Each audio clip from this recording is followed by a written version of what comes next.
You're listening to the Scaling Culture Podcast, where we sit down with thought leaders who share their experiences building incredible workplace cultures. Beth Miller is the founder of Executive Velocity, an organization that provides expert advice on leadership capabilities and succession planning. On today's episode, she discusses the assessment process, the importance of understanding potential, and why leaders should give serious thought to their own succession planning efforts. Welcome to another episode of Scaling Culture Podcast. Today, our guest, Beth Miller. We're very excited to have you. Beth, welcome. Well, thank you. I've been looking forward to this. Yeah, us as well. And so Beth is with Executive Velocity. And Beth, where are you out of? Where are you located right now? I hear that Canadian accent out. Yes. Where are you out of? I'm from the South. Oh, nice. I don't hear the Southern accent. Atlanta, Georgia. I love Georgia. Originally, though, from the Boston area, so a lot closer to where you're right. from. Yeah. Yeah. We're about 8 hours, I think, from Boston. So look, I want to kind of go back to the beginning. What got you into what you're doing now? Can you give us the story of what got you into Executive Velocity? What problem were you solving? What did you see to go into that? Yeah. business? So I found Vistage. It's a CEO membership organization, similar to EO. I had been a member of EO back when my husband and I had an accounting temporary service and consulting firm back in the 90s. And we had sold our business, and I was looking for something to do other than volunteer work. Right. Love volunteer work, but there's only so much you can do. Mm-hmm. And found Vistage back in 2006. Found it as in you discovered it, you started it? No, Vistage has been around for 50 plus years.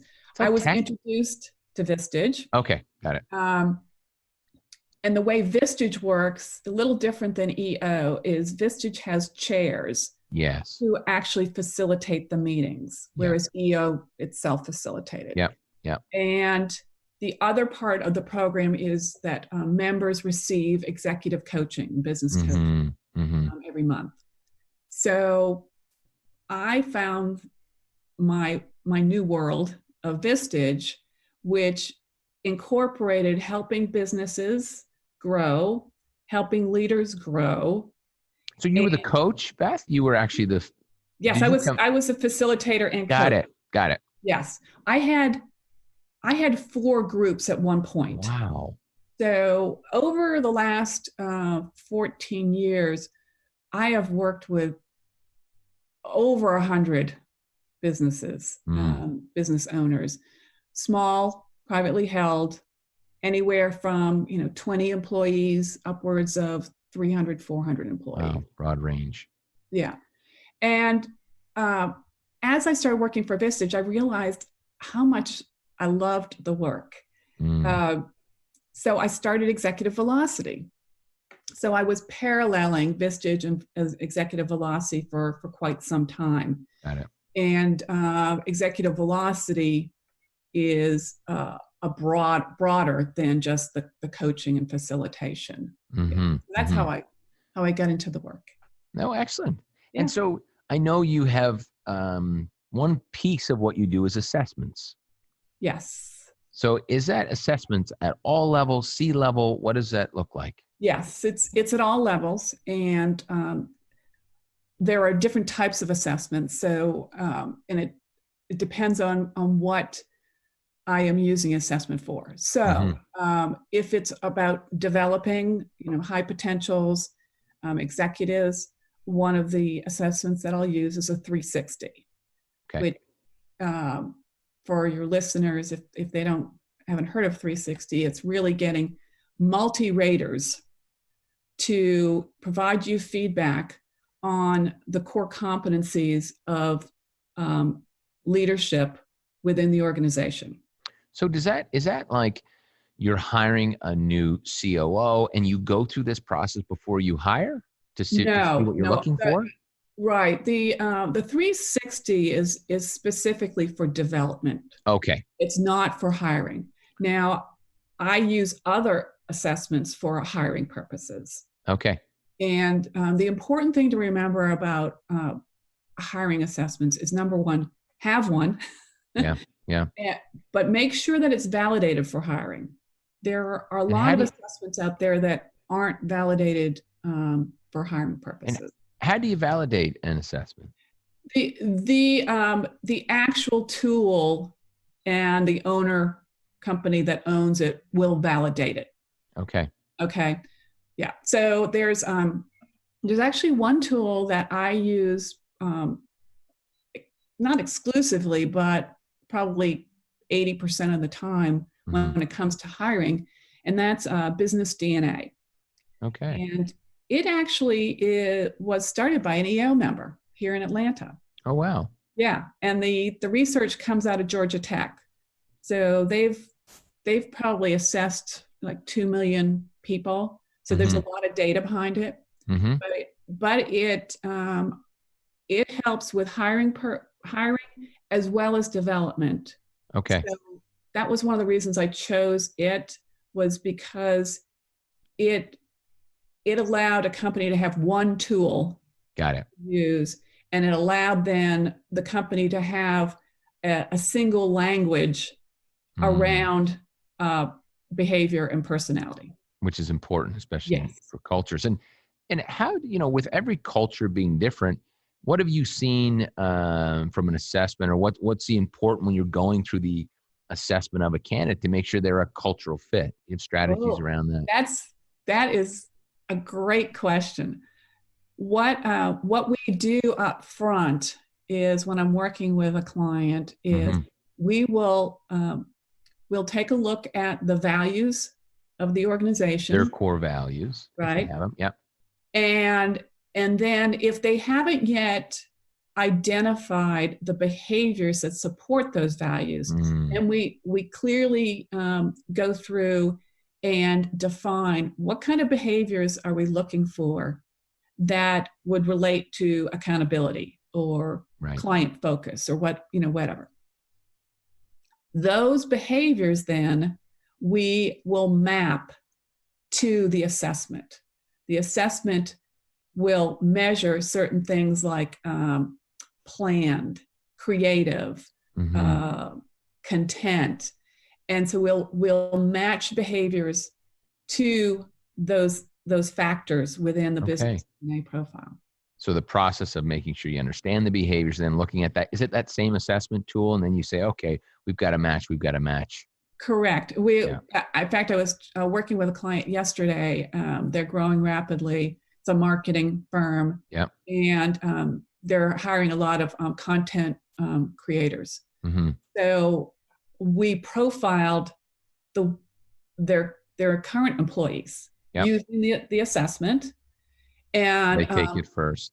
Right. And then said, okay, these are the areas that we really need to be looking for in applicants. Now, how do they know that they're profiling the right people? I always feel like when you profile your current employees, in some cases, they might not be the right, you might be getting the profile of someone who meets a standard today, but not what you're looking for in the future. Am I getting that wrong?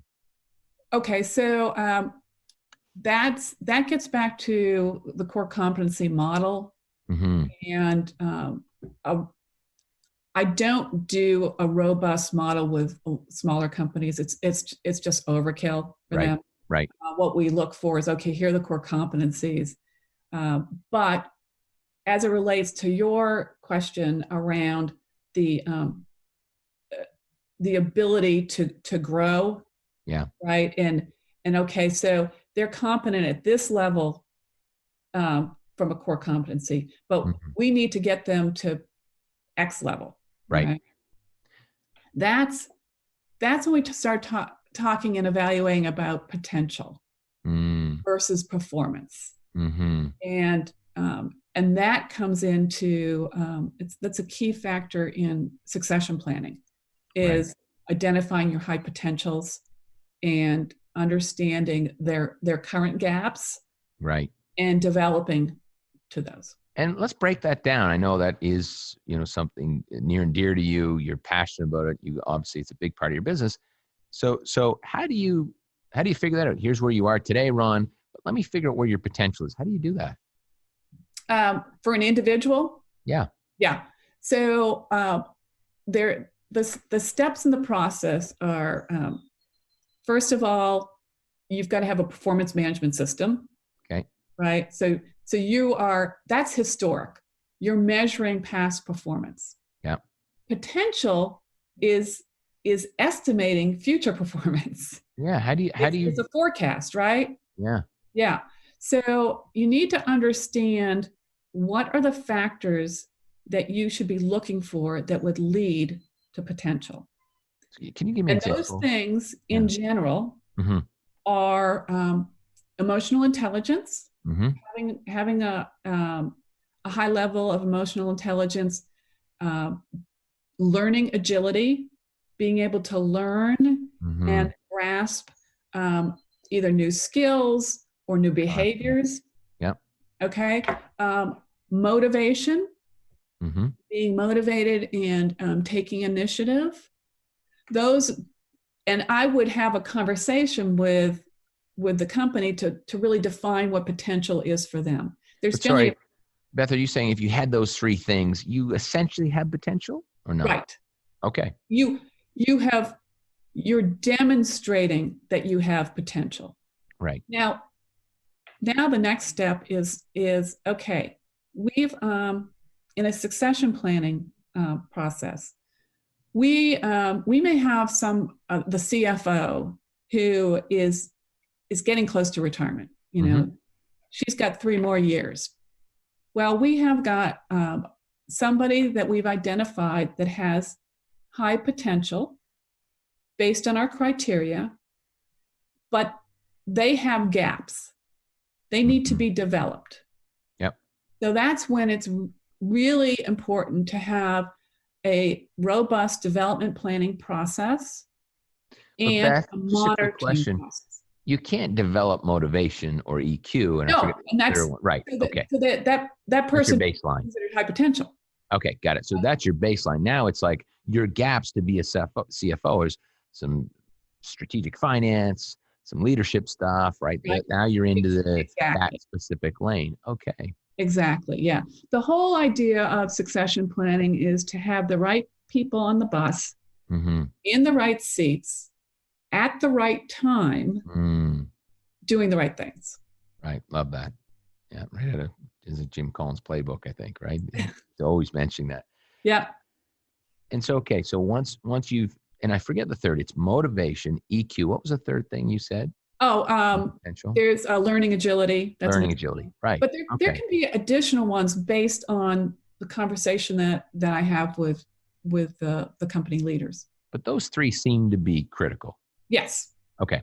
And then once you've done that, then it's like, okay, Ron, you've got those 3. You're motivated. You've got a learning agility. You'd like to learn and grow, and you've got a strong EQ.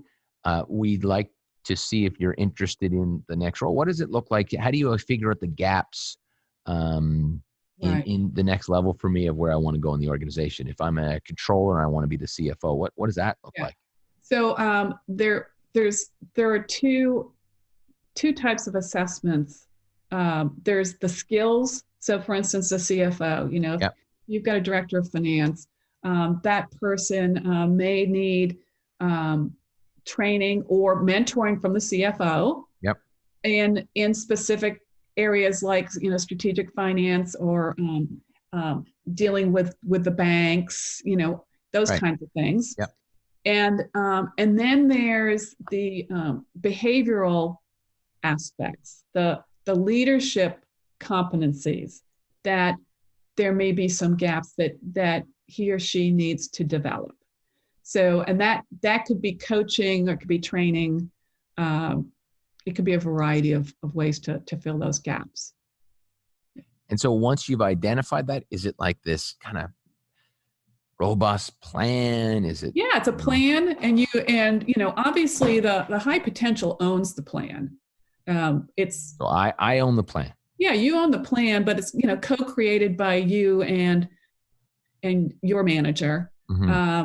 It's up to your manager to providing you with the resources. Obviously, if you need to go get your MBA, well, that's something that the company should help you out on. Um, but it's having once you create the plan, then you've got to monitor the plan. And, there are people out there that do their one-to-one conversations on a very routine basis with employees. But oftentimes I find that one-to-one conversation is focused on short-term and results. And it's not around career conversations and development. Right. So I encourage and recommend leaders to have quarterly conversations that are specific to career and development. And so I'm just trying to visualize this. So as you walk down that path, is there this transparent, look, Ron, here's the gaps. Let's talk about this quarterly, but let's also, do we agree in advance if we can't get there in 3 quarters, we need to go outside and find someone? Like, what does that look like? Where's the line? That's a really good question. Because that communicating to high potentials is very important, and how you message. Because if you get to a larger organization, there may be 2 or 3 high potentials that are vying for one position. Now we might have a fist fight. Well, that's what we do in Canada. If we would fight that out. Well, I'm in the South. We don't do fist fights. We should all go there. No, we just take a page. Yes. You give you nice food and just warm hugs. Exactly. So yeah, what do you do in that case? So in both cases, you have more than one. That's a great point. More than one person going for the role, and that transparent conversation of, look, Ron, let's get you here by then, or right. And I say this. I'm going to be a lawyer here. It depends. Yeah. Right. It depends on your culture and what people have seen as it relates to people moving up in the organization. I mean, one of the things that's important about succession planning is that people understand that there is a process, that somebody just didn't become VP of finance. Right, of course. That there was a process to it. Yeah, they were an administrator at some point, a bookkeeper, whatever they did, they started somewhere. Is that what you mean by process? They started somewhere, and there were certain steps they had to take in order to get to that next position.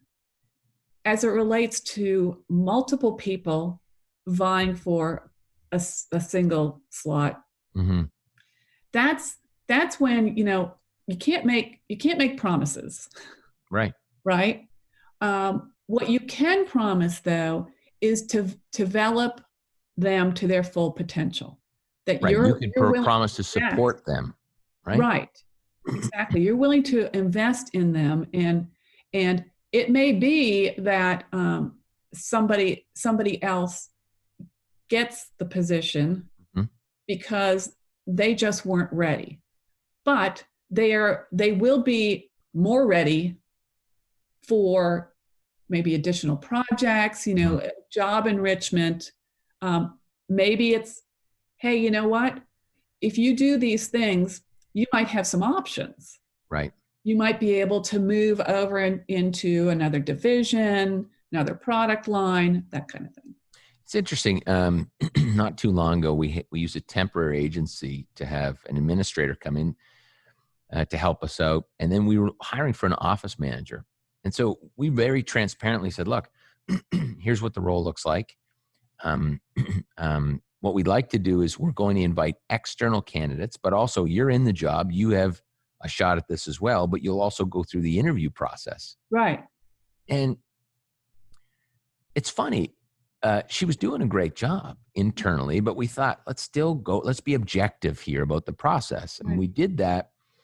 And it was tough because there's some really good candidates. And the question that we asked, which clarified things, was, would you trade? Would you trade? Because we've got someone doing the role. Would you trade? And every time we answered, no, we wouldn't trade. It was someone named Valerie. We wouldn't trade for these people who have applied. That allowed us, because we didn't have we did have internal and external fighting for the role. What do you think about that process? That makes sense? Is that not right? What are your thoughts? I think that if you ask the question, would you trade? You've got to be clear about the competencies right that you're looking for. Mm-hmm. Yeah, everyone has to be aligned with this is the role. So this is what it's, the competencies for the role. Like this is what performance looks like. This is what they, correct? Yeah. So competencies are behaviors. Right. It's the how. How do they get things done? Okay. It's not organized is a competency. Being Excuse organized. Me? Would being organized be a competency? It'd be a skill. Okay. Yeah, it'd be a skill. A competency, or organized actually could be both. It could be a skill and a competency. Mm-hmm. Yeah. Mm-hmm. Right. But it's, okay, if you've got a task to do, how do you go about doing it? Mm-hmm. Are you doing it? Are you getting it done through people and your influence? Are you just delegating it? How are you getting that done? So the how is how you screen for the competency, right? Okay, I say I'm organized. Here's a tool. Okay, Ron, well, how do you, how do you, in your daily, and I'm not organized, but how do you organize yourself? And I say, here's how I do it, right? Right, exactly. Yeah. And that gets into behavioral interviewing and, asking the candidate for a time that they had to organize something, right? How'd they go about doing it? Right. And I want to go back to your succession chat about, okay, I'm the potential candidate. There's 3 of us going for this role.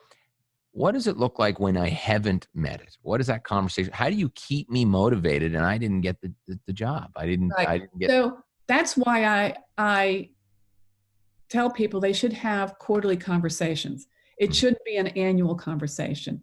There's going to be a development plan with a time frame. And it does have a time frame. It should. Yeah, right. And the time frame also has metrics of, okay, how will we know that you actually accomplished, especially when it comes to behaviors, right? I mean, it's easy for, okay, somebody needs to get their CPA. Well, let's tick the box. They take the test and we're on our way. But there's a lot more complexity as it relates to measuring changed behaviors. But I still want to push a little more on how do you keep me motivated? What does that conversation look like? So I get it. You're telling me 3 quarters, Ron, you have to skill up here because we need to make a decision. We need to, move the organization in this direction. How do you keep me motivated if I can't? That's a trick question because it's up to you to be motivated, intrinsically motivated. That comes from you. Right. So, if I'm having to motivate you to accomplish then you're not a high potential. So you think that's it sounds like that's a clear sign back to looking at motivation. Right. Exactly. But isn't it just natural? I could be motivated, but you pick, someone else for that role and I just feel deflated. Okay. As it relates to that, okay, so let's say that there's two people going down the same path, and we're getting down to the end, and I've got to make a decision, and so I have to have that difficult conversation with you, right?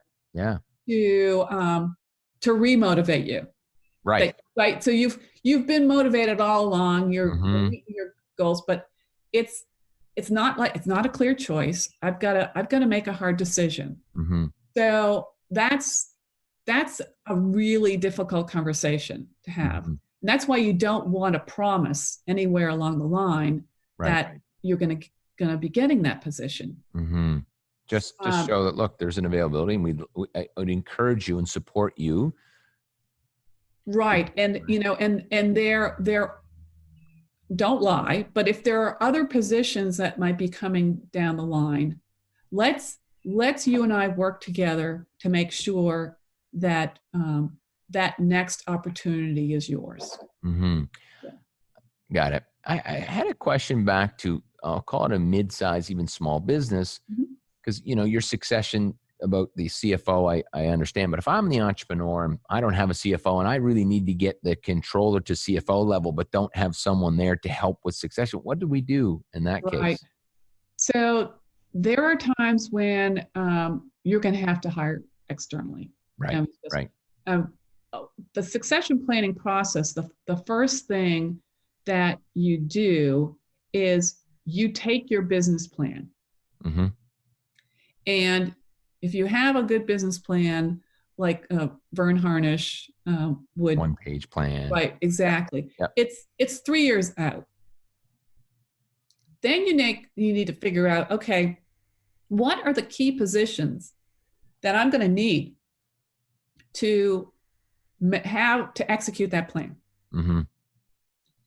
I might find that I'm going to need a CFO and not just a director of finance. Right, right. And I look at the director of finance, and it's clear to me that that person is not going to be skilled to get in 3 years to get to where he or she needs to be. Mm-hmm. Mm-hmm. So that's when you go and hire externally. I had that happen with a client in Florida. They had 3 individuals in finance. They do a payrolling and PEO, so there's taxes and it's really complicated. Yep. But he looked at his pipeline and his talent, and it's like, I don't have anybody that's gonna right. Get there. Yeah. Mm-hmm. Yeah, it makes sense. Yeah. Interesting. And then succession for the leader. I always think about that myself. And I always think of succession in I guess, a few different ways. I'm really great at some things and I'm awful at all kinds of things. And so I try to build success around the things I'm not good at because I feel like I'll still play a role in the organization. So some leaders are great salespeople. They aren't good at operations and they need to build success around that type of thing. Do you run into that a lot where someone has to really break their skills down and piece them off and build success around certain items versus a whole role? Well, I think that, what you're talking about is building a team, right? You know that you've got strengths and challenges, and the challenges, you need to have people around you to fill those, right? Mm-hmm. Now, as it relates to your succession plan and you preparing somebody in the organization to take your role on, that requires, number one, I always recommend that companies have a succession planning team. It's not just one person that is making the decision. Now, granted, if you're a company of 10, of course, it's probably 2 people. But do they have to have a certain skill set, or just 2 people that are going to be? You want somebody that understands the business plan, right? And understands the infrastructure from a talent perspective that you've got, because you need to have things like, development planning process, performance management system, ability to track your talent and where they are as it relates to succession planning. But the team itself, they are the ones that own the process. Okay. They're responsible for making sure that a plan is created and it's executed, and that in a timely fashion every year it's reviewed and adjustments are made if necessary. To that plan. Is that in medium, small size business? Does that sit with HR typically? Say that again? Does that sit with HR? Would that be an HR function? Yes. Yeah, HR oftentimes is involved. Generally, the small companies, HR is very tactical. Right. Yeah. Which is why oftentimes companies will find people like me that will help them through the process. And that was my next question: is how, for companies that don't, succession planning is way over some of our heads. How do you start that? Because it's at all levels. It's not just the leader. You need to build succession planning at your front lines and different management. Where do we begin? You begin by getting your team together, and then doing a succession planning readiness assessment. Oh, tell me about that. So I have this as a free resource out on my website, and it steps the succession planning team, through a series of focus areas. Okay. So competency models. Do you have them? Do you understand what your core competencies are? Do you know how to measure them? Those kinds of things. Does the tool help you discover what they are or not? You need to know them. Yeah. This is more of identifying gaps before you go down the process. Yeah. A competency model is takes some rigor to put together. Yeah. Yep. But this allows you to see where the gaps are in your organization foundation. I mean, it's if you don't have a development planning process, what's the point of going through a succession planning and identifying, those individuals that need development? Right. You don't have a process to track it. Yeah. That's great. Beth, look, I really appreciate your insights. It's been a wonderful conversation. I think that a lot of businesses don't really think about the succession planning of their leaders, and something we need to be thinking about. Yeah, I think one of the things that I've found with business owners is they don't think about it because there's this fear of, well, what do I do after I've developed my successor? What's my life going to look like? And how do you help them through that? That's a lot of coaching. Okay. Yeah. Right. Yeah. Excellent. Getting them to envision what the future is going to look like. What could it be? And the ones that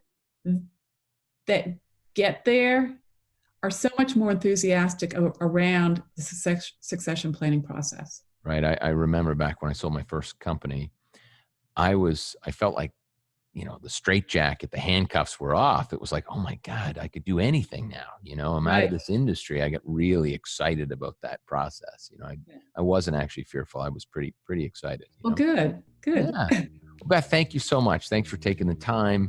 Appreciate all your insights, and good luck with everything. And I hope to keep in touch. Well, I appreciate it, Ron. Thank you so much. For more information on Beth, Executive Velocity, or anything else related to scaling culture, please see the show description. We'll be back next week with another incredible guest.